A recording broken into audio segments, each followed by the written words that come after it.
हमारी second class है, तो आज हम पढ़ेंगे टाइप्स ऑफ फोर्स। तो टाइप्स ऑफ फोर्स हमारे पास में होते हैं, पहला होता है हमारा कॉन्टैक्ट फोर्स, दूसरा होता है हमारा नॉन कॉन्टैक्ट फोर्स। कॉन्टैक्ट का मतलब होता है हिंदी में संपर्क, यानी कि जब भी दो लोग या दो बॉडीज आपस में कॉन्टैक्ट में, टच में आती हैं। जैसे मैं इस बोर्ड को टच कर रही हूँ तो ये क्या हो रहा है, कॉन्टैक्ट में आ रहा है। अभी दूर है तो अभी ये कॉन्टैक्ट में नहीं है। दूसरे आते हैं हमारे नॉन कॉन्टैक्ट फोर्स, दूर है तो नॉन कॉन्टैक्ट फोर्स और टच हो रहे हैं तो कॉन्टैक्ट फोर्स। जब बॉडीज एक्चुअल में टच में आती है एक दूसरे के, तब होता है हमारा कॉन्टैक्ट फोर्स। अब कॉन्टैक्ट फोर्स किस बेसिस पे काम करता है? कॉन्टैक्ट फोर्स अक्सर हमारे कौन से फोर्सेस होते हैं? Action reaction forces. Action reaction forces का मतलब क्या हुआ कि हम एक्शन करेंगे तब कोई बॉडी हमें उस पर रिएक्शन देगी, तो वो आते हैं हमारे कॉन्टैक्ट फोर्सेस में। सबसे पहला फोर्स आता है हमारा कॉन्टैक्ट फोर्स में मस्कुलर फोर्स। जैसे कि नाम से ही पता लगा है, जो हमारी किससे लगता है? मसल्स से लगता है। हमें पता है किस किस में मसल्स होती हैं, एनिमल्स में मसल्स होती हैं और हम ह्यूमंस में मसल्स होती हैं। हम भी खैर एनिमल की ही कैटेगरी में आते हैं, तो हम दोनों में मसल्स होती हैं। एनिमल्स और ह्यूमंस में मसल होती है, तो इन दोनों के मसल से जो भी फोर्स लगता है वो क्या कहलाता है? हमारा मस्कुलर फोर्स कहलाता है। जैसे कि किसी चीज को लिफ्ट करने में, किसी चीज को धक्का देने में, रनिंग करने में या कोई भी एक्टिविटी करने में जब मसल का इन्वॉल्वमेंट होता है तो वो हमारा मस्कुलर फोर्स कहलाएगा। नेक्स्ट आता है हमारा फ्रिक्शनल फोर्स। फ्रिक्शनल फोर्स क्या होता है? फ्रिक्शनल फोर्स जब भी दो बॉडीज आपस में घिसती हैं, है ना, वो होता है हमारा फ्रिक्शनल फोर्स।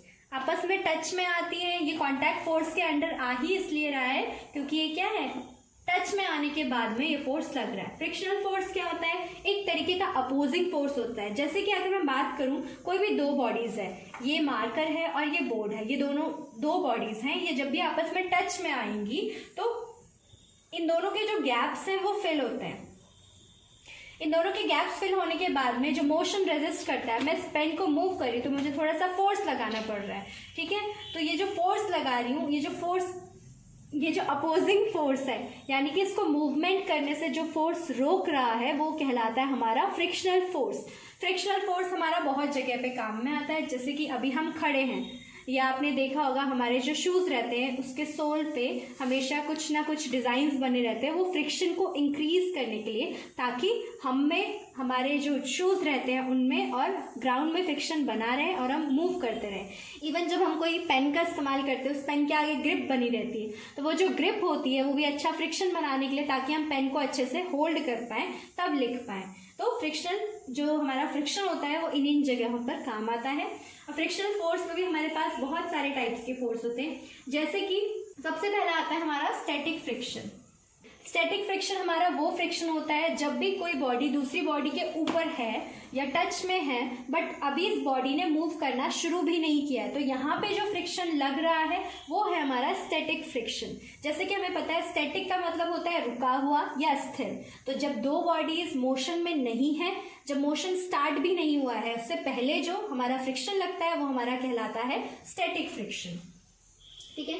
नेक्स्ट है हमारा लिमिटिंग फ्रिक्शनल फोर्स।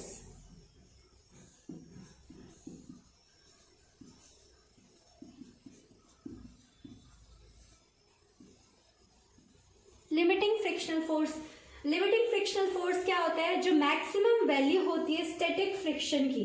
अब जैसे ही मैं इस बॉडी को मूव कर रही हूँ, तो इससे पहले जो इस पे स्टैटिक फ्रिक्शन लग रहा था, जो मैक्सिमम स्टैटिक फ्रिक्शन लग रहा था, मुझे इस बॉडी को थोड़ा सा पुश करना पड़ रहा है, तब जाके इसका फ्रिक्शन थोड़ा सा टूट रहा है और बॉडी मूव करना शुरू कर रही है। तो जो मैक्सिमम स्टैटिक फ्रिक्शन लग रहा होता है किसी बॉडी पे मूव करने के दौरान, या जब वो मूव करना शुरू होती है, तो उसको हम कहते हैं लिमिटिंग फ्रिक्शनल फोर्स। यानी कि किसी बॉडी के मूवमेंट पे जो सबसे पहला हमारा फ्रिक्शनल फोर्स लगता है वो होता है हमारा लिमिटिंग फ्रिक्शनल फोर्स। नेक्स्ट आता है हमारा रोलिंग फ्रिक्शन।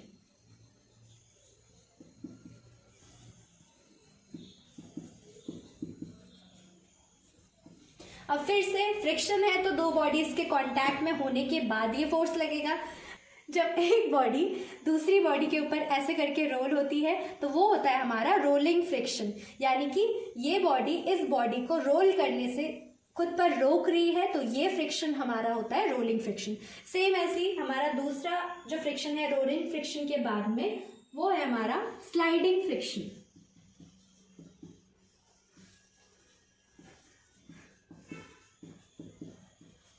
रोलिंग में बॉडी रोल हो रही थी तो स्लाइडिंग में बॉडी स्लाइड होगी।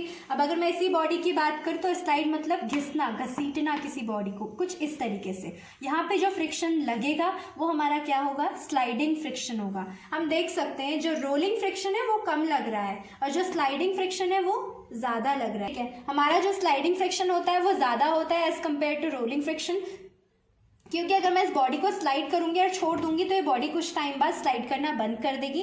बट अगर रोलिंग फ्रिक्शन की मैं बात करूंगी तो रोलिंग फ्रिक्शन अगर मैं किसी बॉडी को रोल करके ऐसे छोड़िए तो फिर भी वो थोड़ी दूर तक जाएगी। इसका मतलब रोल करते वक्त फ्रिक्शन कम हो रहा है, इसीलिए बॉडी ज़्यादा दूर तक मूव कर पा रही है। ठीक है, इसके बाद नेक्स्ट हम पढ़ेंगे नॉन कॉन्टैक्ट फोर्सेज, जो कि हम नेक्स्ट क्लास में पढ़ेंगे।